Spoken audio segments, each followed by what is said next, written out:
The Havana syndrome started in 2016, according to our federal government, amongst U.S. diplomats that were in the embassy in Havana, Cuba.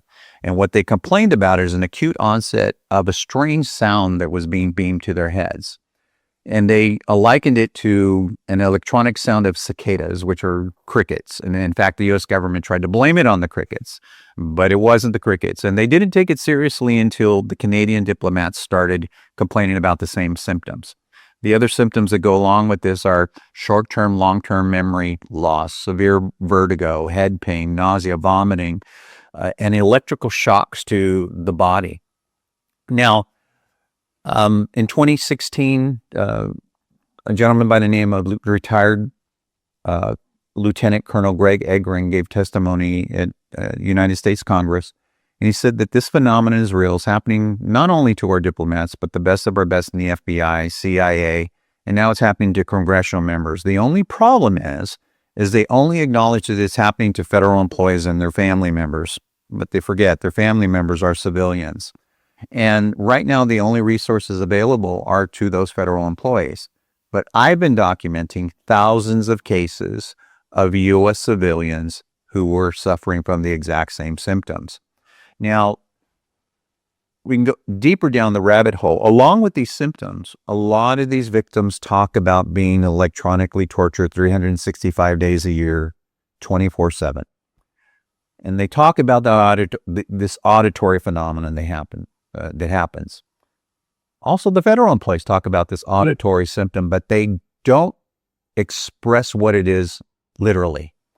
So what happens is a lot of these victims, both federal and civilians, what happens after the initial onset is eventually that electronic signal turns into voices, okay?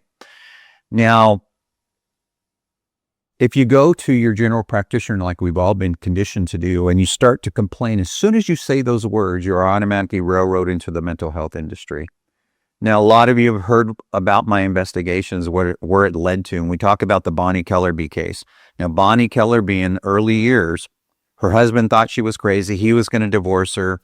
She was diagnosed with schizophrenia because she said, and she believed wholeheartedly, that she was non-consensually implanted. Okay. And that was far-fetched for people to comprehend. And what ultimately ended up happening, she was one of my very first clients, and we did RF testing, and she was coming up positive. And based on those initial tests, she was able to obtain medical imagery. And ultimately, they ended up doing surgical removal of 3 biosensors that were non-consensually implanted in her. So guess what, folks? She wasn't crazy after all, but our system automatically labeled her with mental illness, schizophrenia, okay? And that's part of the insidious nature of this weapon, is that if you are targeted, half the time, society is going to finish you off for your assailant, okay? They're going to commit you to a psych ward. They're going to get you on drugs. You're going to lose your loved ones. It's the worst kind of a trap. And what was so interesting about our conversation here, because you mentioned, up until now, we know some civilians, a lot of civilians have been hit. We know government employees have been hit. We know that what we have now found out, we have definitive proof of this. We've heard rumors of this, but we got confirmed proof of this. Intelligence agencies, including those in the Five Eyes, MI6, which is America's version, England's version of the CIA, okay? Correct. They're using it to communicate with their agents in the field. And we spoke with Rife, who he's been targeted. He actually is an operative who was both tortured through this, it was used to hurt him, and he describes this in detail to us, but also it was used in the mission setting. While he was on a mission, he even says it saved his life multiple times. A walkie-talkie in his head that he can't talk back to per se, but he could receive messages and signals, and it would be in a way that no one around him would even know. Well, actually, it is a two-way communication system. What Rife has shared with us, and this is the first time we've had a whistleblower of this caliber. He's Oxford educated, PhD in chemistry. Very hard to dispute. Yeah. Very articulate. I mean, he has all of the receipts. He has the credentials, and his experience is, just top level.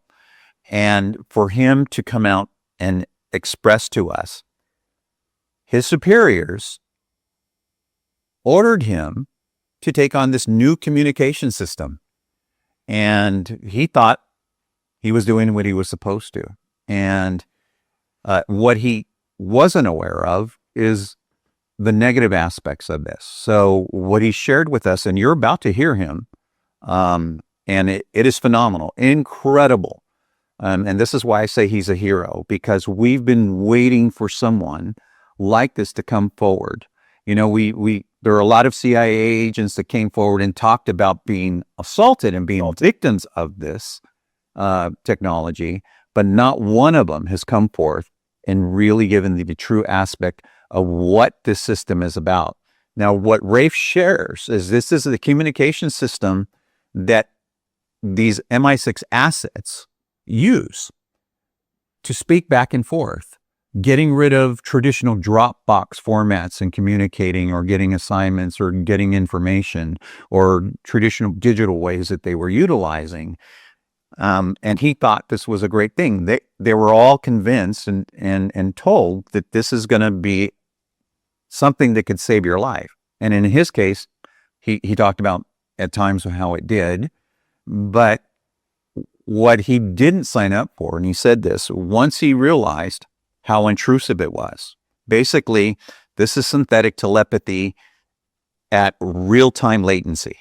That means your thoughts could be transmitted and you can receive information in real time. So let's say he was out on a mission and you were with foreign assets or in a situation where you were with an enemy and you've infiltrated them so that you don't get exposed, and you can exchange information. You can do this in real time in those scenarios. You can imagine how that would be a benefit, okay? Not talking, only thinking and communicating this way, okay? But what he also shared, if an asset or an agent didn't fall in line or follow orders verbatim, it then became a torture device. And that's where the lines are in parallel with the victims and the clients that I have seen over the years, with the contacts that I have in the intelligence agencies, where they are also victims and being victimized in this way. He point blank told us that this is what was done to him. And he protested, and they eventually stopped and went back to traditional ways of communication. Now, when you hear his interview, and you'll understand, each and every one of you watching this, what a golden gem opportunity this has been. As soon as we knew that he shared with me, and I said, "Are you sure you want to do this, Grave?" And he says, "Yes, it's important that we share this with the world, because if I can do anything to save lives or make them better in any way, then I want to do it."